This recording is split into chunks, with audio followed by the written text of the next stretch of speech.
Bonjour et bienvenue à l'émission Ton histoire, c'est ta force.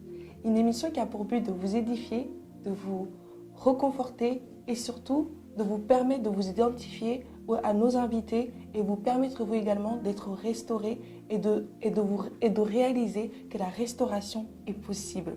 C'est une émission qui est organisée par l'association Femmes d'Impact au cœur de Cœur Brisé dans le but d'encourager toutes les femmes du monde entier. Nous n'avons pas de frontières dans Femmes d'Impact. Que vous soyez chrétien, musulman ou athée, vous êtes les bienvenus pour suivre cette émission. Aujourd'hui, j'ai le plaisir et l'honneur de recevoir pour vous une jeune femme très inspirante, une jeune femme que j'apprécie beaucoup, d'autant plus par son parcours et par son vécu. Aujourd'hui, je reçois ici sur ce plateau Aurélie Ndori Barnabo. Je te laisse te présenter. Merci beaucoup, bonjour à tous. Merci encore Grâce pour cette invitation. Donc je m'appelle Aurélie Ndori, j'ai 25 ans, je suis maman de la petite Alia. Je suis mariée, je suis coach thérapeute pour les femmes. Mon but c'est vraiment que chaque femme comprenne sa valeur, comprenne aussi son potentiel pour rentrer dans l'appel qui est le sien. Et je suis aussi présidente de l'association AB Inspires qui vise à aider les femmes vraiment à prendre confiance en elles et à rentrer et à se lancer dans leurs projets et qui aide aussi les jeunes filles, les collégiennes, lycéennes à prendre confiance en elles et à ne pas se laisser atteindre par les potentiels harcèlements qu'elles ont pu subir. Waouh, excellent. Merci. D'accord. Et comment t'es venue du coup cette vocation, du moins par rapport, tu fais aussi des études de psychologie, pourquoi avoir fait ce choix-là? Alors, j'ai fait ce choix-là parce que moi, quand j'étais plus jeune, j'ai vécu pas mal de choses difficiles et je sais qu'à un moment donné, je me suis dit, j'aurais aimé qu'il y ait quelqu'un pour moi en fait, qui puisse m'écouter, qui puisse me parler, qui puisse juste être là pour moi. Et en fait, je me suis dit que moi, je veux être cette personne pour les autres. Je veux être cette personne pour les femmes qui ont besoin. Donc, c'est un peu venu... Ouais, c'est vraiment une vocation. C'est venu tout seul, comme ça, je me suis dit, c'est ma destinée, c'est ma mission et c'est ce que je suis appelée à faire. Excellent. Alors super, alors sans plus tarder, aujourd'hui comme il est dit qu'à la l'heure au témoignage sans lequel il n'y aura pas d'horreur pour le peuple. Il est important de témoigner parce que le témoignage en fait, non seulement ça libère, ça nous libère et ça permet aussi de libérer les autres. Et c'est pourquoi en fait aujourd'hui moi Aurélie je te convie sur mon plateau parce que je réalise que en fait aujourd'hui on te voit rayonnante, on te voit maman, mariée, une femme épanouie, mais il se cache en fait une histoire douloureuse. Il se cache un passé qui n'a pas été facile et évidente. C'est pourquoi aujourd'hui, j'aimerais un peu que tu nous racontes qu'est-ce qui s'est passé ce jour-là où tout a basculé. Alors, c'est pas il se cache parce que tu vois, j'en parle très ouvertement et je pense que c'est ce qui fait un peu ma base parce que je partage avec les femmes même à travers de mes réseaux sociaux le fait que j'ai vécu certaines choses difficiles et c'est vrai que le jour où pour moi tout a basculé, où Dieu, parce que du coup moi je suis chrétienne, où Dieu a vraiment transformé ma vie, c'est le jour où je me suis fait violer. Et je sais que ça paraît peut-être bizarre de dire ça en mode quoi, tu t'es fait violer, c'est le jour où Dieu a transformé ta vie. Mais c'est vraiment, ça a été très difficile. Alors ça, je ne peux pas dire le contraire. J'ai eu des pensées suicidaires après, j'ai essayé de me suicider. Enfin, j'ai pris le temps qu'il fallait pour renaître, on va dire. Mais c'est vrai que c'est vraiment là où il y a eu un shift. Parce que j'ai compris à partir de cet événement-là que Dieu m'aimait et que Dieu avait un plan pour moi. Malgré tout ce que j'avais pu penser de moi, malgré tout ce qu'on avait pu dire, Dieu m'aimait et j'avais de la valeur à ses yeux. Waouh. Et moi, j'aimerais juste rebondir sur un fait, Aurélie. Tu dis que tu savais que Dieu t'aimait. Mais vous savez, par moments qu'on passe par des moments difficiles, c'est là qu'on remet un peu Dieu en question. On se dit, attends, si Dieu il existait, si Dieu m'aimait, je ne serais pas passée par cette épreuve. Toi, peut-être, dans ton cas, c'était le viol. Voilà, comment tu as su que Dieu t'aimait? Enfin, je veux dire, il t'arrive quelque chose comme ça. Et puis, Dieu m'aime, c'est... Bon, après... Oui, je vois tu peux un peu nous expliquer? Ouais, en fait... je pense que je me suis pas dit Dieu m'aime comme ça. Justement, au début, j'ai voulu me suicider parce que je me suis dit, mais vas-y, en fait, j'ai personne, personne ne m'aime, je sers à rien. Surtout que donc ça s'est passé dans ma résidence étudiante et à ce moment-là, j'avais pas vraiment d'amis parce que c'était passé d'autres événements difficiles avant et tout le monde avait juste décidé de me lâcher, tu vois. Et j'ai appelé le seul ami que j'avais à l'époque. Ami entre guillemets, et je lui ai dit, j'étais en pleurs, je lui ai raconté ce qui s'était passé et il m'a dit, de toute façon, ce genre de choses, ça peut arriver qu'à toi. Moi, à ma soeur, ça n'arriverait pas. Et là, je me suis dit, ok, peut-être qu'il a raison. Peut-être qu'en fait, je sers vraiment à rien. Peut-être qu'aux yeux des hommes, je suis qu'un objet. Peut-être que c'est pour ça que j'ai pas d'amis. C'est pour ça que c'est difficile dans ma vie, etc. Peut-être parce que je sers à rien et que ce genre de choses, c'est moi qui les cherchais. Ça peut arriver qu'à moi. Et ensuite, j'étais dans ma salle de bain, ma petite salle de bain d'étudiante. J'étais là avec ma petite lame de rasoir et je pleurais toutes les larmes de mon corps. Et j'ai dit à Jésus, genre je sais qu'à ce moment-là, j'ai dit Jésus, si t'es là, c'est maintenant ou jamais. Genre, c'est soit là maintenant tu me dis qu'il y a un pourquoi, il y a quelque chose, ou soit je m'en vais en fait parce que je peux plus, tu vois, je n'en pouvais plus. Et à ce moment-là, j'ai vraiment senti un amour m'envahir, tu vois. Et je pense que c'est vraiment là que j'ai compris que Dieu m'aimait. Parce qu'avant, je pense que je ne le savais pas. Je le vivais à travers ma mère. Il y a quelque chose qui m'a marqué un peu dans ton discours. Tu as dit Jésus, voilà, j'ai besoin de toi. Pourquoi l'avoir prénommé Jésus? Je vais dire, parce que tu es né dans une famille chrétienne. On aurait pu citer un autre nom de Dieu. Enfin, pourquoi ce nom-là? Parce que à l'époque, je pense que de dire Dieu seulement, pour moi, ça aurait vraiment représenté tout ce que le Dieu de ma maman. Tu vois, parce que genre j'ai grandi et c'est vrai comme tu as dit, j'ai grandi dans une famille chrétienne et j'ai toujours été à l'église, on m'obligeait même des fois quand j'avais pas envie. Et là c'est comme si Jésus il était pour moi aussi, tu vois. Genre c'était pas juste le Dieu de tout le monde, c'était mon ami. Genre Jésus pour moi ça incarne l'amour, tu vois. Et c'est vraiment à ce moment-là, genre je me suis dit j'ai besoin d'amour. Donc j'ai appelé Jésus qui est pour moi l'incarnation même de l'amour, tu vois. Waouh, excellent. Ok. Waouh. Et tout à fait. Et pour un peu rebondir par rapport quand vous parlez de c'était au-delà d'être le Dieu de votre mère, ce jour-là en fait vous vous êtes rendu compte qu'il est aussi votre Dieu. Et est-ce que faut-il passer par la souffrance pour se réaliser que Dieu est amour, ou c'est un passage indispensable ou pas du tout? En fait, je pense que ça dépend des gens. D'accord. Moi, je sais que je suis quelqu'un, malheureusement, heureusement, j'apprends avec les situations difficiles. Je sais que j'ai traversé plein de choses et c'est dans ces situations-là que je me suis relevée, que j'ai compris qui Dieu était pour moi et que j'ai compris l'appel de Dieu pour ma vie, etc. Mais il y a d'autres personnes qui n'ont pas besoin de passer par des situations difficiles pour comprendre que j'ai un Dieu et il m'aime en fait. Peu importe ce qui s'est passé. Après, malheureusement, on est un peu dans cette mode de il faut absolument que j'ai un témoignage hyper fort, que j'ai fait des choses difficiles pour que mon témoignage ait de la valeur, de l'importance. Mais non, on a aussi besoin de personnes qui n'ont pas forcément vécu des choses hyper douloureuses, mais justement qui ont cru, qui ont gardé la foi ou qui se sont aimées, ou tu vois, parce que juste, elles ont fait confiance. D'accord. Et tu as souligné un mot très important, tu as parlé de la foi. Toi, par exemple, comment tu as su garder la foi, je veux dire, au travers, hormis cette épreuve-là, au travers de toutes les épreuves? Parce que quand on passe par une épreuve, très vite, on blâme Dieu, on perd complètement la foi. Donc toi, Aurélie, que dirais-tu à une personne qui nous suit, qui dit, écoute, Aurélie, j'entends bien ce que tu me dis, mais là, j'ai plus la foi, en fait. Ok.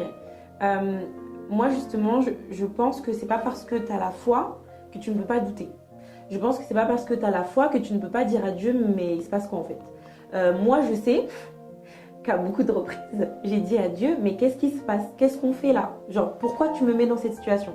Et c'est pendant et un peu après, avec le recul, que j'ai compris, ok, là on est ici pour quelque chose, on est dans cette situation pour quelque chose, on va juste apprendre, ok?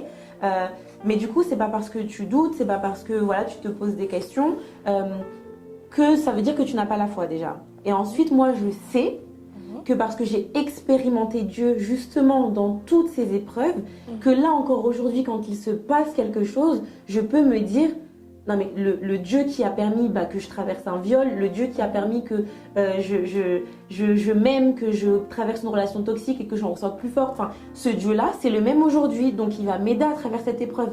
Ça ne veut pas dire que l'épreuve, je suis mode on y va, j'adore l'épreuve, etc. Mais je me dis réellement, le même Dieu qui a permis que dans mon passé j'y arrive, il va permettre aujourd'hui que j'y arrive, tu vois. Et je pense que c'est pas blâmer Dieu pour dire oh pourquoi ça arrive, j'en peux plus, etc. Parce qu'en vrai, il permet certaines choses, mais tu vois, Dieu, c'est pas l'auteur du mal, tu vois. Mais c'est se dire, ok Seigneur, qu'est-ce que tu veux que j'apprenne dans cette épreuve? qu'est-ce que tu veux que j'apprenne dans cette situation? Et quelle leçon est-ce que je peux en tirer? Comment est-ce que je peux grandir? Comment est-ce que je peux mûrir? Et moi, ça, c'est vraiment les questions que je me pose à chaque fois. On est dans ça, ok? Je ne veux pas en sortir, en mode sortir de cette épreuve de la même manière dont je suis rentrée. Donc, Seigneur, quelle est la leçon aujourd'hui? Donc, voilà un peu. Okay. Donc, toi, en fait, les épreuves, tu prends ça un peu comme des leçons de vie au travers duquel, en fait, ton Dieu te forme, te formate, te forge pour mieux avancer dans la vie et t'épanouir, si je comprends bien. Exactement. Et Aurélie, du coup, moi, j'ai une deuxième question, en fait, c'est notamment par rapport à ta foi. Est-ce que, je sais que j'ai eu un petit peu le temps de faire le tour sur ton profil, tu donnes un peu des cours bibliques, on va dire, j'ai pu voir quand tu as parlé de Ruth, etc. Est-ce que tu aurais un verset biblique qui résume un peu ce que tu dis, que Dieu ne peut pas permettre des... Bon, je suis en train d'un petit peu... Oui, par rapport aux épreuves, justement. Un verset qui te soutient quand tu passes par l'épreuve. Alors, je capte quel verset, toi, t'es venu à cœur, dans le sens que Dieu ne peut pas nous tenter au-delà de notre force, Dieu ne peut pas permettre des choses qu'on ne peut pas supporter. Mais je t'avoue que moi, le verset qui me maintient, c'est Ésaïe 35, et c'est dans le calme et la confiance que sera votre force. Wow. Et ça, c'est vraiment un verset qui me parle parce que moi, je suis quelqu'un très émotif. Donc moi, de base, on se dispute, je t'aime beaucoup, je pleure, tu vois. Et par exemple, s'il y a une situation difficile aussi, si je suis épuisée ou quoi, je peux facilement pleurer ou je peux, tu vois, genre ma nature est dans la émotive, ok. Mais du coup, moi, j'ai appris à me calmer et à me dire, ok, Seigneur, là, on est dans telle situation. Si je veux pleurer, je pleure, mais après, je me calme et je me dis que tout va bien se passer parce que je fais confiance à Dieu, en fait. Et la confiance. Oui, justement, voilà. C'est un des versets qui t'aide beaucoup à pouvoir passer l'épreuve avec tranquillité, calme et paisibilité. C'est ça, être dans le calme. Dans le calme. On est tranquille. On est tranquille. Waouh, Aurélie. Et je pense que nos téléspectateurs veulent savoir maintenant. Que s'est-il passé? Aujourd'hui, tu en parles avec le sourire, mais je sais que c'est une épreuve qui n'est pas facile. Parce que j'ai beaucoup de femmes qui sont venues se confier à moi par rapport à ce problème.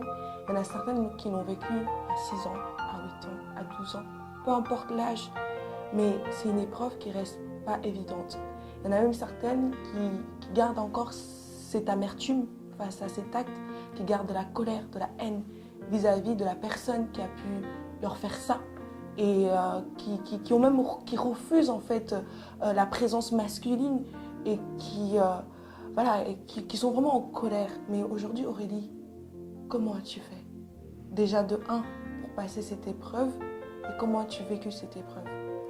Alors, on va pas se mentir, hein, c'était hyper difficile parce que moi, alors il y a plusieurs types de viols, si je puis dire, dans le sens, il y a celui où tu te débats comme pas possible et juste, voilà, ou celui aussi où tu subis juste l'action comme si t'es pas dans ton corps, tu vois. Et moi, c'était vraiment ça. Et j'étais spectatrice de ce qui se passait. Donc c'était, j'avais l'impression de me regarder en train de me faire violer. Et j'étais dans l'incapacité même de bouger, de dire quelque chose, j'avais l'impression de ne plus être là, on va dire. Et le moment où j'ai pu reprendre genre ce petit peu de force qui me restait, j'ai pris mes vêtements, je suis partie en courant et genre je suis retournée dans ma chambre. Parce que du coup, c'était un garçon qui était dans la même chambre étudiante que moi, à Amiens, quand j'étais à Amiens. Et on s'était connus par une amie.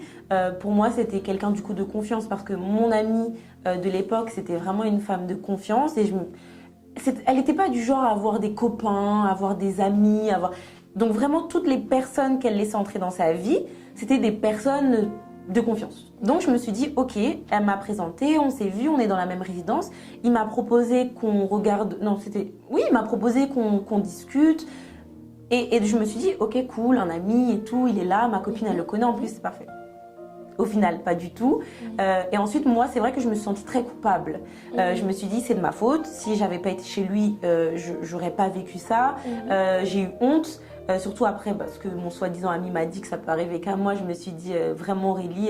Moi, j'avais vraiment des mots forts dans ma tête. Hein. Je me suis dit, je sais pas si du coup je peux les dire, mais c'était vraiment, je me suis dit, en fait, on te considère comme une pute, comme une salope. Enfin, t'es vraiment qu'un objet. Enfin, je me suis vraiment vue. Toi, t'es bonne que pour ton corps. Donc, on va pas vouloir de toi pour plus. tu ne sers vraiment à rien, t'es un objet en fait. Et cet acte avait pour moi confirmé du coup toutes ces pensées que j'avais de t'es juste un objet et on veut de toi que pour ton corps. Donc du coup c'est vrai que je me suis sentie salie aussi. C'était pas, il m'a pas déviergée, c'était pas ma première fois, mais je me suis quand même sentie salie. Je me suis dit mais d'où en fait, je t'ai pas dit oui, je voulais pas, d'où tu prends comme ça ce qui m'appartient, tu vois, parce que même si tu donnes pas ta virginité à quelqu'un, à chaque fois pour moi que tu fais l'amour, tu donnes quelque chose en fait, tu vois, tu donnes de toi. Et je me suis vraiment du coup sentie très sale et très honteuse et très coupable. Et ouais, ça a été très dur et c'est pour ça que j'ai voulu me suicider et tout. Et après, du coup, comment j'ai fait? Je suis partie en Angleterre. Du coup, ça a quand même laissé des séquelles, en fait, enfin, je veux dire... Là, à l'heure actuelle? Non, mais après l'acte, on va dire quelques mois après, ou... Donc, quand tu parlais des mots assez forts qui revenaient dans ta tête, c'était le jour même. C'était même. le soir même. Genre, c'était vraiment les mots qui revenaient. Et moi, je suis quelqu'un, par contre, et ça, je remercie le Seigneur de m'avoir donné, on va dire, cette petite force. C'est quand il m'arrive quelque chose, c'est soit, donc, du coup, on va dans le bad jusqu'au bout, et là, j'avais mes pensées sudaires, ou soit je me dis, ok, si on n'est pas dans ce bad-là, ça veut dire qu'on peut qu'avancer, qu'on peut que se relever. Donc, du coup, là, je me suis dit, quelques jours après, je me suis dit, ok, je vais partir en Angleterre. J'avais besoin en fait d'un nouvel environnement pour grandir, pour guérir en fait. Donc j'ai été faire fille au père. Je suis partie, genre ça s'est passé en octobre et au début janvier j'étais en Angleterre chez une famille. Et c'est là que Dieu m'a vraiment restaurée, mais très rapidement. Genre j'ai pas eu des mois ou des années où j'étais en mode oh je me déteste, oh il m'est arrivé ça. J'ai laissé Dieu en fait me guérir très rapidement. Et toutes les pensées que j'avais aussi, bah pareil, je les refusais, ces pensées de oh t'es qu'une pute ou t'as honte, tu devrais avoir honte ou tu devrais te sentir coupable. Je me suis dit non, je ne suis pas responsable, je ne suis pas le problème c'est lui. Enfin tu vois, genre, et je me suis vraiment déculpabilisée. Et après ouais ça s'est fait, j'ai dû mettre en place du coup tout ce que Dieu disait de moi, genre le proclamer, tu vois, et croire ça, du coup parce que moi je pense réellement que la guérison ça s'accepte. C'est pas, la guérison aussi, ça s'accepte. Ouais, okay. C'est pas juste Jésus guéris-moi, ok, t'es guéri. Il faut accepter que y a des choses qui vont se passer. Il faut accepter que tu vas guérir, il faut accepter que il y a des pensées que tu dois arrêter d'avoir, il y a des pensées que tu dois remplacer, il y a des choses à faire, tu vois. Et moi, c'est vraiment du coup ce que j'ai essayé de mettre en place et de me dire ok, Dieu il a un plan pour moi, Dieu m'aime, mais du coup on y va, tu vois. Je vais pas laisser ça me détruire. Et toi, en fait, après cet acte, tu n'as pas eu des nuits agitées ou des cauchemars ou quoi? Tu n'avais pas, après la peur, partir dans un autre pays, que ça t'arrive la même chose? Parce qu'il y a des femmes qui ont vécu une succession de viols. Donc, toi, t'es vraiment, en fait, c'était un autre état d'esprit. C'était grave un autre état d'esprit. C'était vraiment, je pars pour quelque chose de nouveau. Au début, ça a été dur, on m'a changé de chambre étudiante parce que du coup, je ne pouvais pas rester dans la même chambre, j'avais peur. J'avais peur aussi qu'on apprenne. Au début, avant de partir en Angleterre, je me méfiais du coup des garçons, tu vois. Mais ça n'a pas duré. Tu vois, même par rapport, j'ai pas eu de problème pour me remettre en couple, j'ai pas eu de problème pour m'avoir une vie sexuelle épanouie, tu vois, genre, ça a été vraiment un shift pour moi, tu vois, aussi de partir en Angleterre, c'est de me dire, c'est quelque chose de nouveau, et j'ai aligné ma mentalité à cette nouveauté, tu vois. Donc ouais, c'est plus ça. D'accord. Donc si je comprends bien, toi, par rapport à ta guérison, ce qui t'a réellement aidé, c'est la parole, on va dire la parole de Dieu, c'est-à-dire la Bible, c'est-à-dire tu confrontais cette parole à tes pensées limitantes, à tes fausses croyances qui te disaient voilà, que tu ne sers à rien, que c'est ta faute, etc. C'est ça qui a été... Ouais, vraiment. C'est vraiment, en fait, je me suis servie. Tu vois, la Bible, elle dit que la mort et la vie sont au pouvoir de la langue. Je me suis vraiment servi de ce verset pour me dire ok, Aurélie, donne-toi vie. Genre, c'était vraiment donne-toi vie. Donc, j'avais ces pensées de ah, tu sers à rien, ah, t'es qu'une pute, ah, tu devrais avoir honte, ah, c'est à cause de toi. Et ces pensées qui disent de moi que je suis une créature merveilleuse, ces pensées qui disent de moi que j'ai de la valeur, ces pensées qui disent de moi que je suis aimée, tu vois. Et du coup, ouais, je les confrontais tout le temps. En mode, je ne suis pas ce qu'on dit de moi, mais je suis ce que Dieu dit de moi. Wow. Je ne suis pas ce que les autres disent de moi, mais je suis ce que Dieu dit de moi. Et pour savoir ce que Dieu dit de nous, il faut déjà aller à la source, aller à la parole de Dieu. C'est vrai qu'il y a divers moyens de recevoir sa guérison interne par rapport à ça, mais juste il y a une chose que je retiens pour déjà mieux avancer quand on vit ce genre de choses que Aurélie a vécu, c'est déjà aussi de déculpabiliser. C'est un mot que j'ai retenu. J'espère que ça pourra vous aider parce que très souvent, quand il y a un acte dit comme le tien, ils disent souvent c'est peut-être toi qui l'as provoqué, tu l'as peut-être cherché, tu étais sûrement mal vêtu, c'est pour ça qu'il t'a fait ci, c'est pour ça qu'il t'a fait ça. Et on se sent souvent incompris. Et quel est le message que tu aimerais véhiculer ou dire à une jeune fille, une jeune femme ou un homme peut-être qui a vécu ça et qui se sent incompris, qui a vraiment ce sentiment de culpabilité? Alors déjà, tu n'es pas seule. Ok, la preuve, je suis là. On est un peu trop, malheureusement, à vivre ce genre de choses. C'est important de savoir que ce n'est vraiment pas de ta faute. Il n'y a rien qui justifie ce genre d'acte. Peu importe si tu avais une mini-jupe, peu importe si tu étais en soutif dehors, il n'y a rien qui justifie qu'un homme ou qu'une femme, vu que tu as dit si c'est un homme, vienne et te viole en fait, ou t'agresse sexuellement, ou te fasse des choses comme ça. Rien du tout. Donc c'est vraiment pas toi le problème, t'es vraiment pas coupable et tu devrais pas en avoir honte. C'est quelque chose qui t'est arrivé, que tu as subi, pas que tu as choisi. Mais tu peux choisir par contre d'en parler. Tu peux choisir de ne pas laisser cet acte te détruire. Et tu peux vraiment choisir de te libérer et de ne pas... En fait, qu'il ne te laisse pas en prise de son acte, qu'il ne te garde pas en prise de lui son problème. Parce que ça, c'est vraiment important de comprendre que l'autre, celui qui te fait ça, a réellement un problème. Toi, tu n'es pas le problème. L'autre est le problème. Tu n'as pas à avoir honte, tu n'as pas à te sentir coupable parce que ce n'est en rien de ta faute. Je le répète, ça c'est une phrase qui reste avec moi.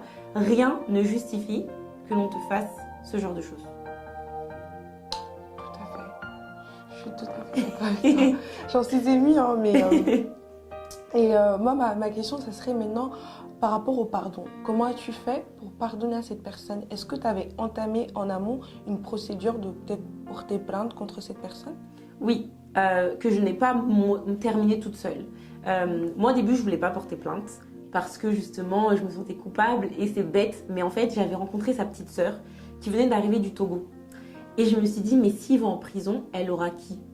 Et c'est bête, hein, parce que quand il nous arrive ce genre de choses, on pense toujours à l'autre, en fait. On se dit, mais si je le dénonce, sa famille, on s'en fout, en fait. Parce qu'il nous a pris quelque chose de juste trop grand pour que notre bouche soit tue. Et je sais que ce qu'on me disait, c'était, mais pense aux autres filles qui, peut-être, à cause de lui, peuvent vivre ça. Et je sentais un peu ce poids qu'on voulait me mettre, tu sais, de si tu ne dis pas, à cause de toi, d'autres femmes vont subir, gna, gna. Et moi, c'était quelque chose qui n'a pas du tout marché sur moi parce que déjà, je vivais ma chose, d'accord? Donc, t'as pas à m'imposer, à me mettre une autre pression. Mais c'est vrai que j'avais du coup, après, compris que même pour moi, c'était important qu'il réalise que ce qu'il avait fait, c'était pas correct. Donc, c'était important de porter plainte. Mais ensuite, je suis partie en Angleterre. Du coup, je sais pas comment ça se dit, mais en gros, j'ai permis à quelqu'un de continuer pour moi. Donc, j'ai laissé tous mes vêtements. J'ai fait une déposition. Et elle a continué pour moi ce dépôt de plainte. Et j'avoue qu'à l'heure d'aujourd'hui, je ne sais pas ce qu'il en est. Je n'ai pas cherché non plus à savoir. Mais c'est vrai que pour le pardon, c'est quelque chose qui m'a beaucoup saoulée, j'avoue, de penser comme ça au début. Mais j'avais cette pensée il doit vraiment être malheureux dans sa vie pour faire ça. Et vraiment, j'en ai voulu à Dieu de penser comme ça. Pendant longtemps, je me suis dit, mais pourquoi en fait tu me permets de penser comme ça? Et ça m'a dérangée parce que je voulais juste être en colère. Et je voulais pas penser à lui qui ne va pas bien, tu vois, pour me faire ça. Et du coup, c'est vrai que Dieu m'a fait comprendre que tant que je ne pardonnais pas, je ne serais pas libre. Et j'ai même pas pardonné pour lui, j'ai pas pardonné parce que la Bible dit que si tu ne pardonnes pas, Dieu va pas te pardonner. J'étais pas dans ça.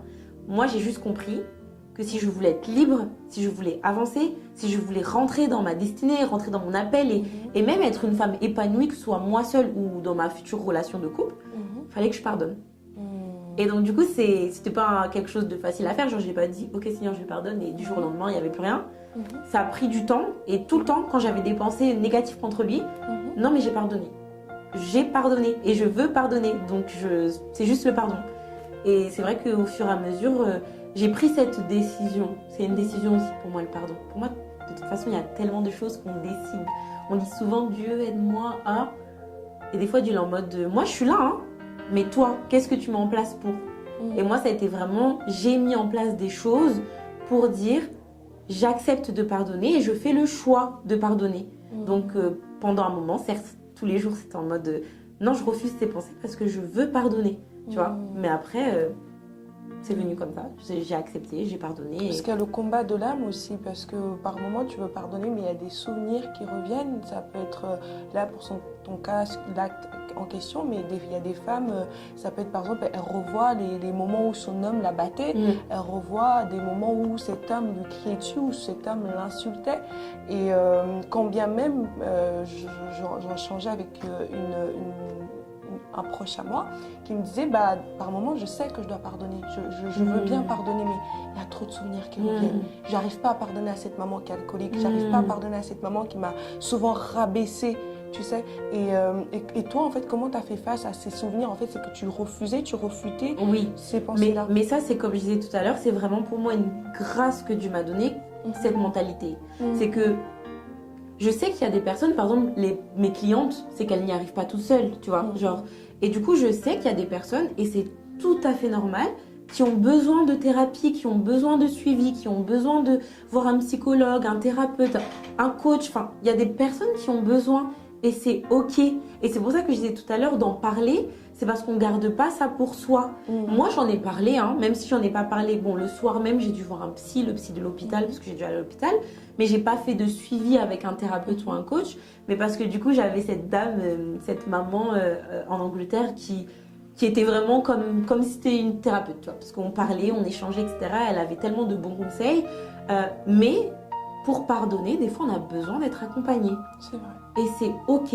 Et c'est pas parce qu'on est chrétien qu'on doit se dire non, Jésus seul, il peut m'aider. Non, tu as besoin d'être accompagné. Et c'est pas une honte. Et au contraire, le fait de te dire je vais me faire accompagner parce que j'en ai besoin, c'est le premier pas vers la guérison. C'est le premier pas vers la liberté parce que tu assumes que tu as besoin de quelque chose. Tu assumes que tu as besoin d'aide.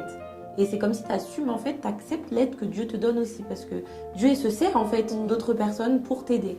Donc, voilà. Okay. Et justement, le but aussi de cette émission, c'est de pouvoir justement donner la parole à toutes les femmes, pour l'instant, plutôt les femmes, de pouvoir s'exprimer parce que, comme nous, notre devise, c'est vraiment mettre les mots sur nos mots, en fait. Mettre des mots, sur des choses qui nous ont blessés, qui nous ont heurtés, qui nous ont cassés, qui nous ont brisés. Mais malgré tout ça, nous sommes toujours debout. Et c'est pourquoi, en fait, je t'ai reçu aujourd'hui pour que tu puisses nous partager ton histoire. Parce que l'intitulé même, c'est « Ton histoire, c'est ta force ». Et j'aime beaucoup ce mindset que tu as parce que derrière chaque épreuve, en fait, tu vois une leçon. Tu essaies de tirer une leçon. Et est-ce que ce mindset-là, du coup, dans tes activités, dans ce que tu fais, dans l'accompagnement, c'est quelque chose que tu transmets aussi à tes clientes? Oui, totalement. J'ai envie qu'elles comprennent qu'à la fin du coaching, elles n'aient plus besoin de moi. Le but, c'est pas de les garder pendant des années, de prendre l'argent des gens et de dire soyez dépendantes. J'ai envie qu'elles comprennent que Dieu leur a tout donné pour vraiment vivre des épreuves, passer par des situations, guérir de situations, s'aimer, se valoriser, rentrer dans leur appel. Voilà, j'ai vraiment envie qu'elles comprennent que ça, c'est en elles. Et du coup, c'est vrai que dans mes accompagnements, genre, je mets beaucoup donc, ce que j'ai appris dans mes formations, dans mes diplômes, etc. Mais beaucoup aussi de mon expérience, de ce que Dieu m'a appris à travers cette expérience parce que c'est quelque chose que je veux transmettre. Je veux que chaque femme puisse comprendre qu'elle a une valeur, que chaque femme puisse comprendre qu'elle a un potentiel, qu'elle a appelé à faire de grandes choses et que peu importe son passé, elle peut choisir comment elle s'en sert. Ça veut dire que ton passé, tu peux jamais l'oublier. Moi, là, tu vois, je t'en parle parce que j'ai pas oublié, en fait. Mais ton passé peut être un tremplin. Et ton passé n'est pas censé être des bagages, genre, que tu trimbales et que, genre, partout où tu vas, non. Mais c'est un témoignage, vraiment. Et c'est exactement ce que tu disais, c'est ta force, c'est ton histoire. Donc, c'est ce qui fait que tu es celle que tu es aujourd'hui. Et au lieu de le voir comme quelque chose de pesant, comme quelque chose de lourd et quelque chose qui t'handicape, vois-le comme quelque chose qui te rend plus forte parce que ça fait de toi qui tu es maintenant. Et moi, c'est vraiment ce que l'idée générale que je transmets à mes clientes, c'est ça, c'est que tu as vécu telle chose. Alors certes, on va dans les détails, dans le contexte, on travaille, hein, mais l'idée avec laquelle elle ressort, c'est vraiment que mon histoire, c'est ma force. Tu vois, et c'est pour ça que j'aime beaucoup ce que tu fais, c'est parce que les femmes ont besoin de comprendre que vraiment leur histoire, c'est leur force et qu'elles ne doivent pas avoir honte de leur passé. Alors chacun partage ce qu'elle a envie, hein, je l'entends, mais elles ne doivent pas en avoir honte parce que justement, c'est ce qui fait d'elles ce qu'elles sont aujourd'hui. Excellent. Je suis tout à fait d'accord avec toi. Oui, et du coup, j'ai une dernière question. Comment tu fais, parce que tu es de confession chrétienne, Aurélie, quand tu as une cliente qui n'est pas forcément ou adhérente, qui n'est pas de même confession que toi, qui a besoin de suivi, qui a besoin d'accompagnement? Ben, en fait, moi, je parle pas systématiquement de Dieu. Genre, mes coachings, mes accompagnements sont pas... Il y a la Bible et il y a moi. Et regardez ce que la Bible dit. Moi, c'est pas comme ça. Maintenant, si en face de moi, j'ai une chrétienne, donc une femme qui me dit que oui, par rapport à Dieu, etc., moi, je vais pas avoir de mal à dire, regarde ce que Dieu dit. Ok? Et de lier ça à certains exercices même que je peux leur donner. Maintenant, j'ai déjà eu des musulmanes, j'ai déjà eu des athées, etc. Ça me dérange pas parce que mes valeurs, j'ai pas besoin de dire Jésus, j'ai pas besoin de dire Dieu, j'ai pas besoin de dire la Bible dit que pour transmettre mes valeurs. Et mes valeurs et ce que je crois, ce que j'ai gardé en moi, enfin, ça reste les mêmes choses en fait. Donc, quelles sont ces valeurs? Donc le fait d'avoir confiance en moi, le fait de me dire que j'ai été créée pour une raison, le fait de me dire que je suis la solution et donc que chaque femme est une solution, parce que moi je crois vraiment que Dieu avait vu un problème avec Adam solo là, et il s'est dit il y a un problème, on va créer Ève, la solution. Je crois vraiment que je suis appelée à faire de grandes choses. Genre, moi je suis vraiment dans l'authenticité, la transparence. Je pense pas que dire nos erreurs ou les choses qu'on a pu faire, ou tu vois là où l'église va dire il faut pas faire, moi je m'en fous de dire que j'ai fait parce que je suis dans cette transparence et je crois vraiment que Dieu veut se servir en fait de tout ça pour impacter d'autres femmes, tu vois. Et du coup c'est tout ce que je transmets aux femmes, c'est de leur faire comprendre qu'elles ont de la valeur, qu'elles ont un potentiel, qu'elles sont appelées à faire des choses, que c'est pas parce qu'elles ont vécu telle ou telle chose, c'est pas parce qu'on leur a dit telle ou telle chose quand elles étaient plus jeunes, ou même des fois, j'ai des histoires de ouf où les mamans disent des méchancetés à leurs filles. C'est pas parce que ta maman t'a dit ça que tu es ça, tu vois. Et du coup, c'est vraiment ce que je transmets, même sans dire, mais tu sais que Dieu dit de toi que, genre, c'est quelles sont tes vérités. Qu'est-ce que, avant que ta mère, que les autres t'aient dit ça, qu'est-ce que tu veux penser de toi? Comment est-ce que tu te vois? Comment est-ce que tu veux te voir? Et on part sur cette base. Avec les femmes chrétiennes, on va partir sur la base, mais qu'est-ce que Dieu dit de toi? Avec les femmes non chrétiennes ou musulmanes, mais même avec les femmes musulmanes, qu'est-ce que Dieu dit de toi? Avec les femmes non chrétiennes, qu'est-ce que toi tu dis de toi? Comment est-ce que tu te vois en fait?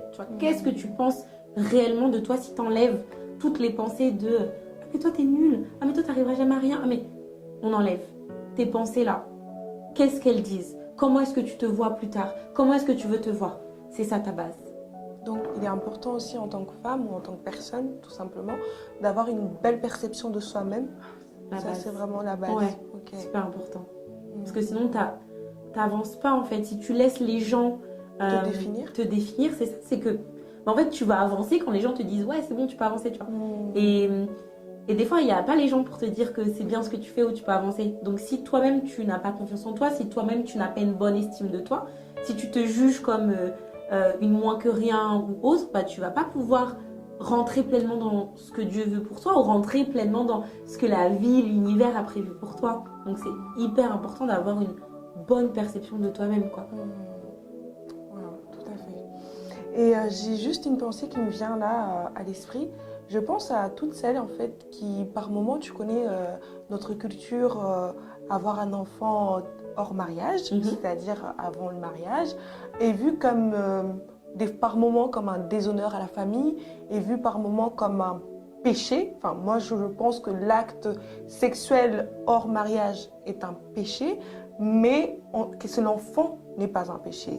Je ne sais pas de quel avis tu es par rapport à cela, mais surtout, je pense peut-être qu'il y a une femme qui vient d'apprendre là qu'elle est enceinte et elle regarde autour d'elle, elle se dit comment je vais faire? Dois-je avorter? Comment appréhender ça? Ma famille, l'honneur de la famille. Qu'est-ce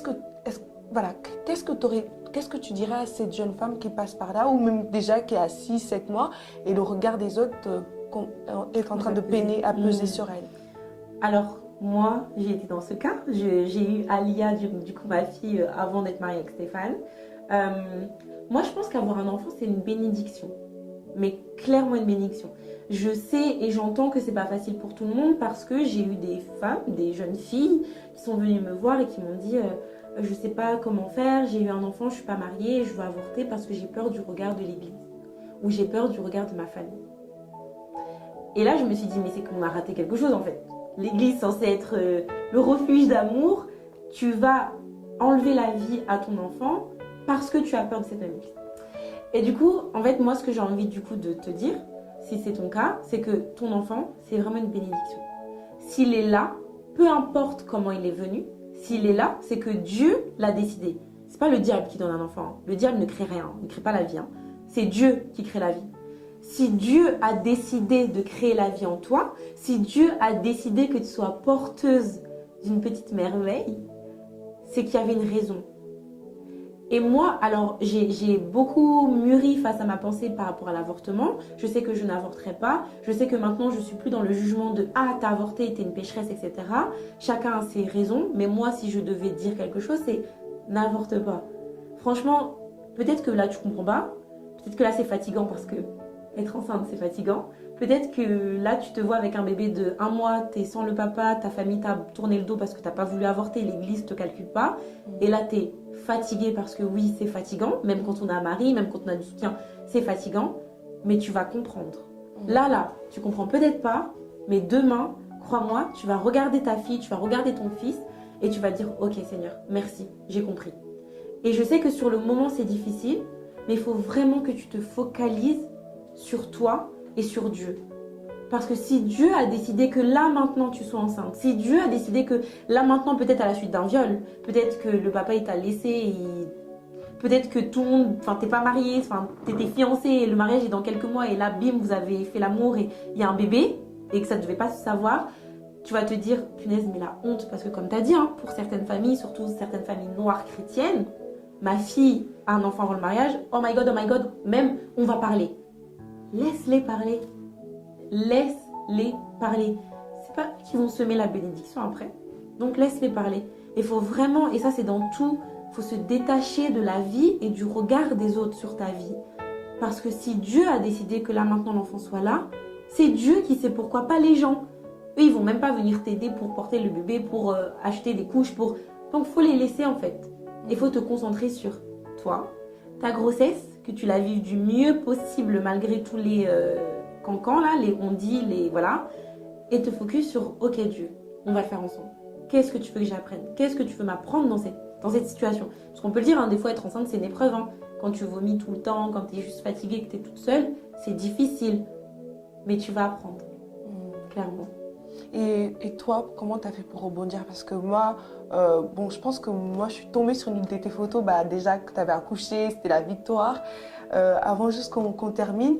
Après, on a vu Aurélie qui a repris ses études. On a vu Aurélie qui a lancé son site internet. On a vu Aurélie qui était là dans les coachings et tout. On n'a pas compris, c'était comme une fusée. Elle montait, enfin... Où t'as trouvé cette force? Parce qu'on se dit, elle est là, elle vient d'être maman, c'est bon, on va prendre son temps, congé maternité, on n'entendra plus parler d'elle, réseaux sociaux c'est fini. Mais non, Aurélie a fait tout le contraire, Alia est venue avec voilà, en fait, où t'as trouvé cette force? Peut-être qu'il y a une jeune femme qui te regarde, qui se dit, là je suis enceinte, peut-être tes cours ça va être difficile, etc. Mais c'est juste pour la rebooster, pour lui dire, hey, come on girl, tu peux terminer cette licence, tu peux terminer ce master, tu peux terminer ce bac, tu peux y arriver.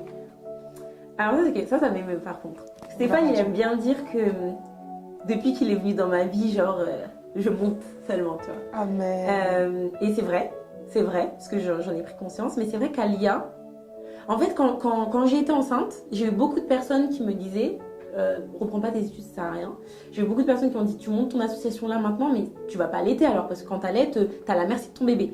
J'ai eu plein de personnes qui m'ont amené leurs jolies pensées limitantes. Et à plusieurs reprises, j'ai eu des doutes. Moi, je sais que quand j'ai appris que j'étais enceinte hors mariage, j'étais déjà un peu sur Insta. J'étais déjà sur Insta.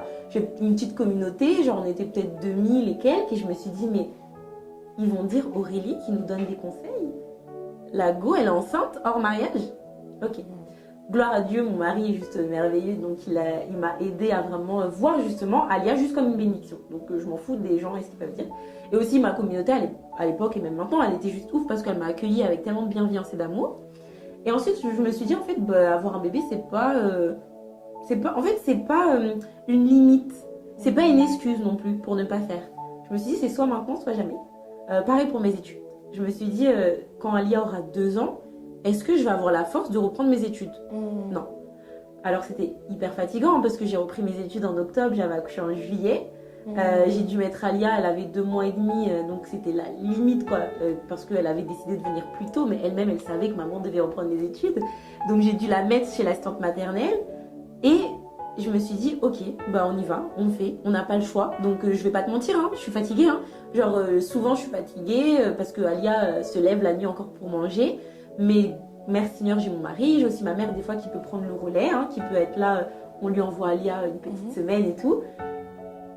Et en fait, j'ai trouvé une force en moi. Parce qu'on a vraiment cette force en nous. C'est pas parce qu'on a un enfant, c'est pas parce que qu'on devient plus faible. Au contraire, je me suis dit, mais qu'est-ce que je veux transmettre à ma fille? Qu'est-ce que je veux qu'elle retienne?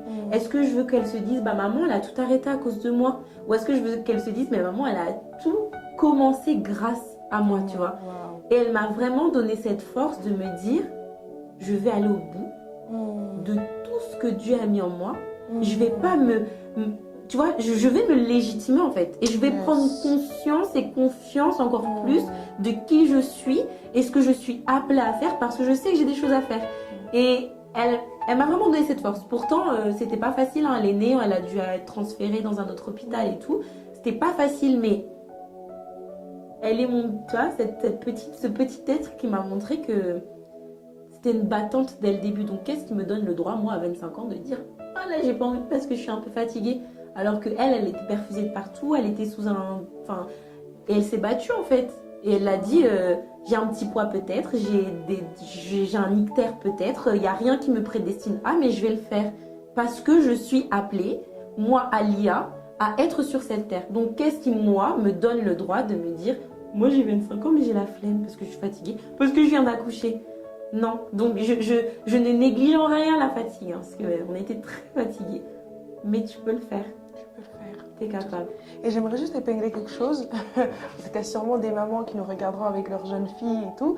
On n'est pas du tout en train d'inciter vos filles à aller coucher hors mariage ou ça, hein. à avoir des enfants, voilà. Mais on veut juste redonner la force et l'espoir et dire à une jeune fille, ne te limite pas à là. Mais que sers-toi de cette expérience pour te relever, te battre et continuer tes ambitions en fait. Que l'enfant ne soit pas un frein à tes ambitions, etc.